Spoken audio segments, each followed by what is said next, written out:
a bunch of stuff. I don't know if I quoted The Notebook or Casey and JoJo. But I said a bunch of stuff I don't remember, but I meant it in the moment. We cried, stood up, gave her a hug. It was the year of our engagement. Right. So then we start making the wedding plans. And by we, I mean she starts making the wedding plans. Tiffany, remember this. Include him just a little. You know, he's just happy to be there, but make him feel like he's participating. And so we start, getting everything together. We start sending out wedding invitations. And one of the wedding invitations comes back. But it doesn't come back to our house. It gets sent to the church that we attend and work at. And I went in to my father-in-law's office, who's the pastor. He said, they sent their wedding invitation back. Really? Yeah, they don't agree with the two of y'all being married. It's an interracial marriage. I thought maybe this was one couple, Maybe they were disgruntled. They were looking for a scapegoat to leave the church. No, there were many families that felt like a biracial man, black and white, shouldn't be married to a white woman. So they left the church.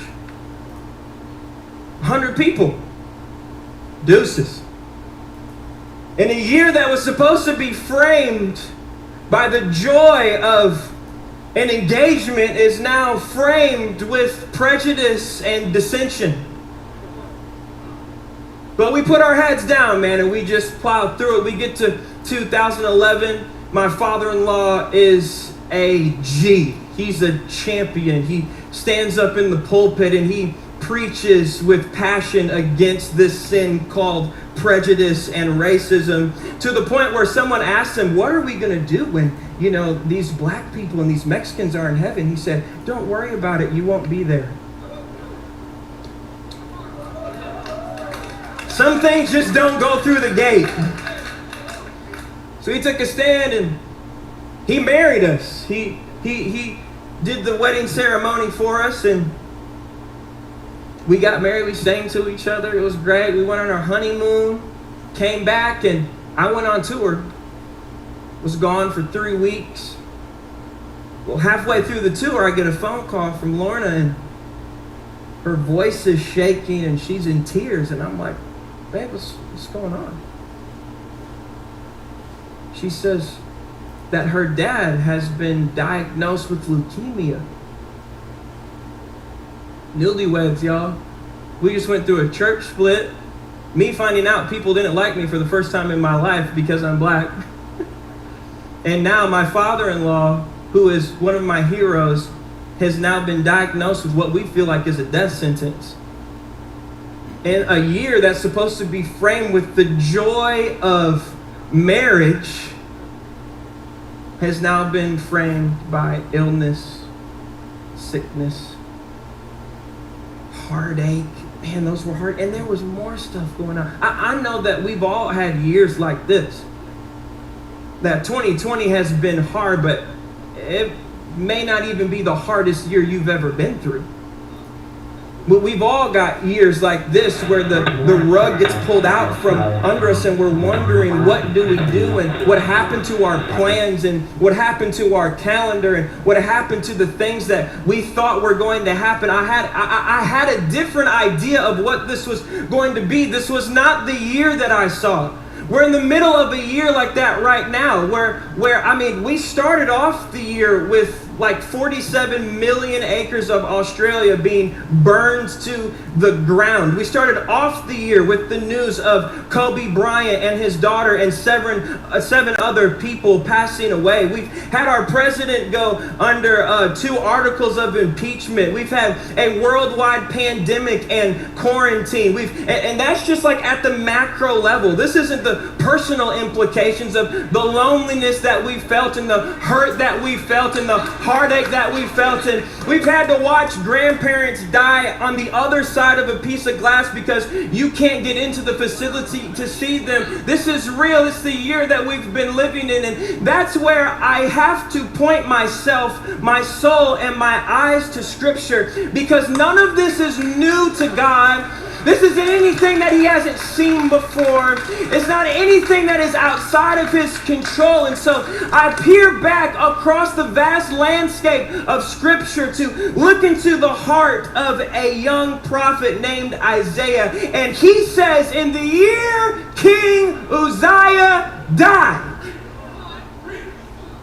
Maybe you feel like that's the year you've been living in. It's the year King Uzziah died in your life. It wasn't the year you saw. It wasn't the year you anticipated. It wasn't the thing that you had in your heart for what this was going to look like. And what you thought was strong has been removed. Uzziah means strength. In the year that what I thought was strong died, I realized what true strength really looked like.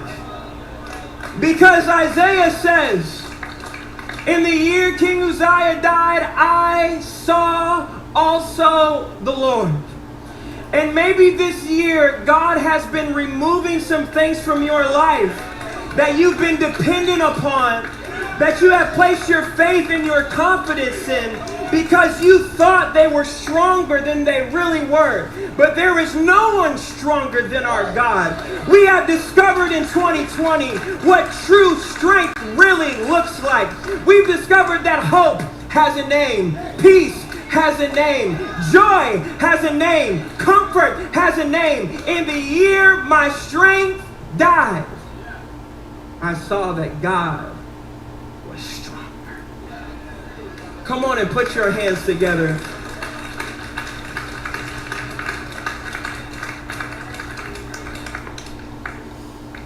I thought our education system was pretty strong until I had to download 20 apps,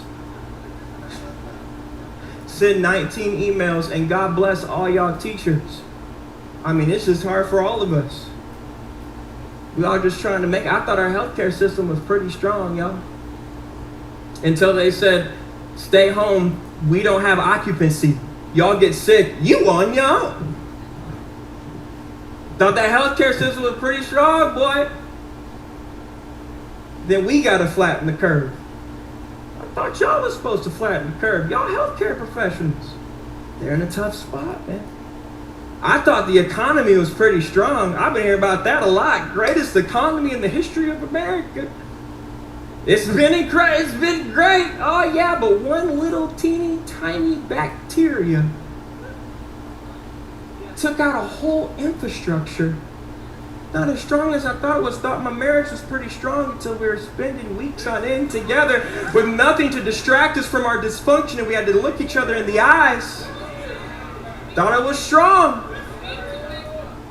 I thought my kids' teachers were wrong about them. My son? Miss me? No. Then you put him in your house day after day, hour after hour, minute after minute. And you realize, man, some of my perceptions weren't as strong as I thought they were. But I saw something stronger.